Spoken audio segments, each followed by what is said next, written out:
Hi, welcome to George's Mystery Library. Today I'd like to talk about the concept of a true first edition. This is a matter of chronology. So, for example, if a book is published in the United States and then in the UK, uh, the true first would be the United States edition. If the edition of a certain crime novel is published first in the UK and then in the United States, the true first would be the UK edition. And this holds true as to whatever kind of edition comes out. It could be a paperback original, it could be a trade paperback, it could be a hardback. Could even be a special limited edition that came out first. So I'm going to talk about a few examples of this. And there is no hard and fast rule as far as pricing goes, value. In some cases, the true first sells for less than another edition. In other cases, the true first is the most valuable. So let's look at a few cases. I've already mentioned that Michael Connelly is my favorite writer. And so here we have an edition of The Black Echo, which was published in the United States. And you can see the blue band around it, which collectors prize. That was a special offer to anybody who bought the book. Many come without the blue band, but the blue band is one that is the most highly collectible. This was the true first, and it is a valuable book, especially if you can get it signed. And then in England, they came out with an edition of this book, and it was a very small print run. And among Michael Connelly collectors, this is much more valuable than the U.S. edition. You can pay up to $2,500, maybe even more, for a very good copy of this. Now, I wasn't willing to pay that amount. I'll show you why. This book has a serious defect in a future episode of my library. We'll talk about condition, but I just thought I'd show you this now.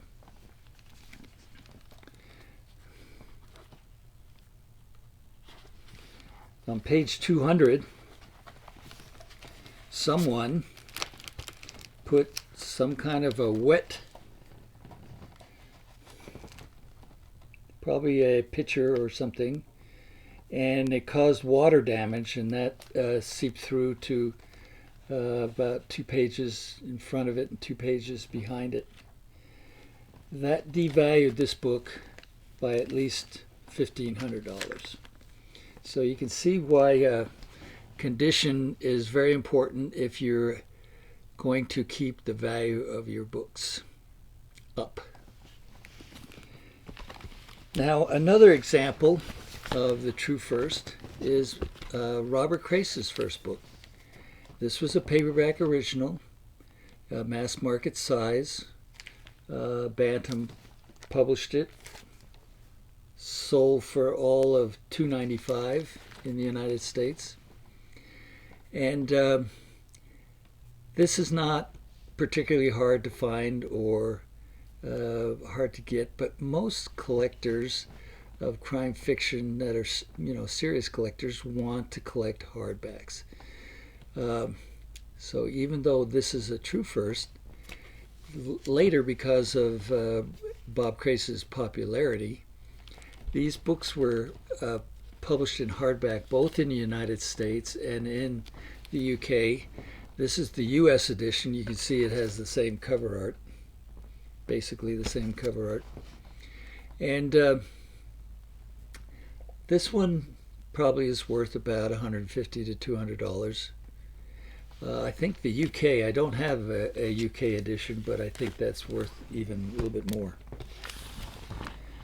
Now, there are four major markets for crime fiction published in English. Of course, the two largest ones are the United States and the United Kingdom. There are the other two markets are Canada and Australia. So sometimes the Canadian or the Australian editions may be the true first if the authors got published there first. Here's a kind of a slightly different example. The Guards,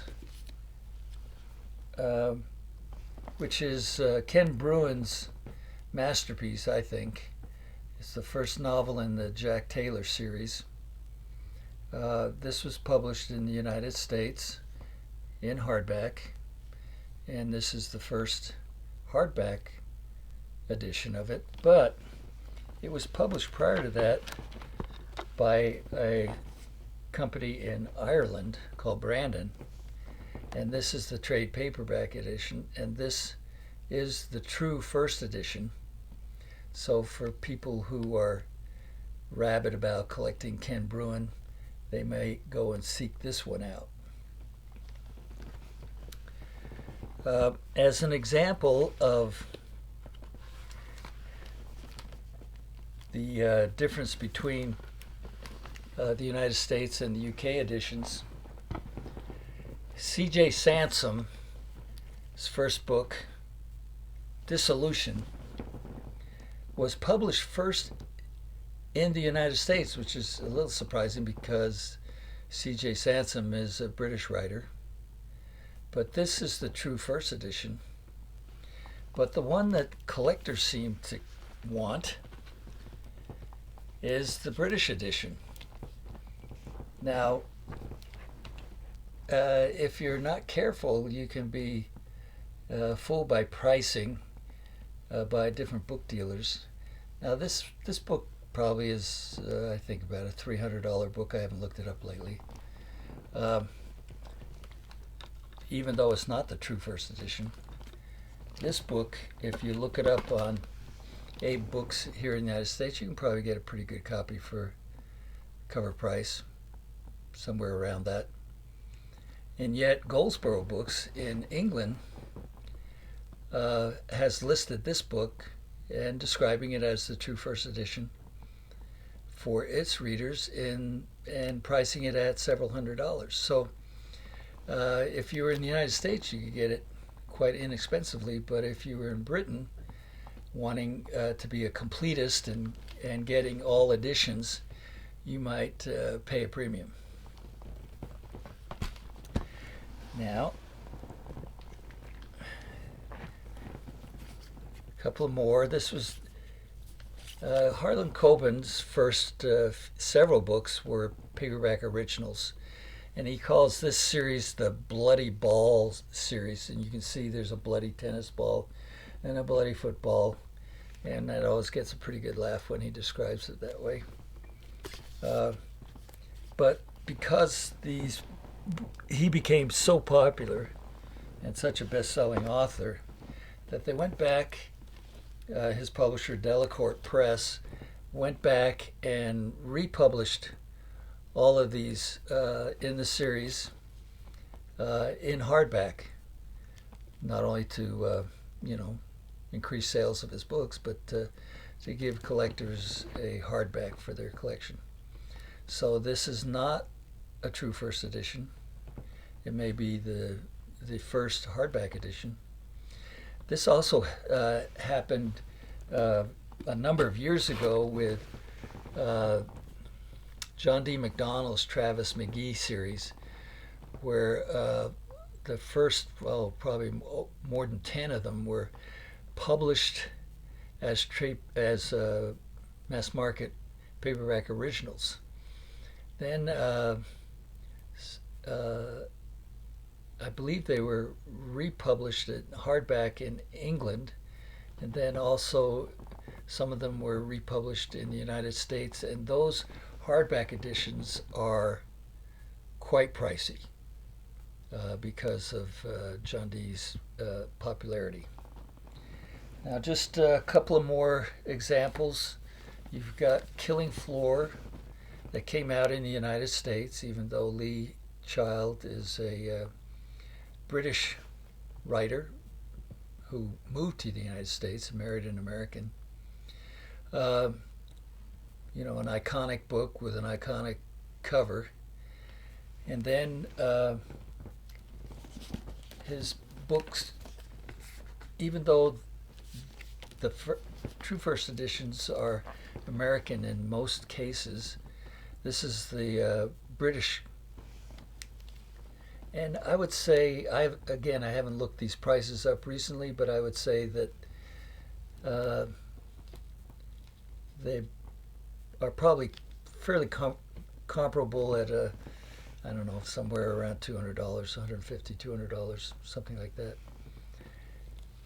Some people have liked to collect Lee Child in the British editions, and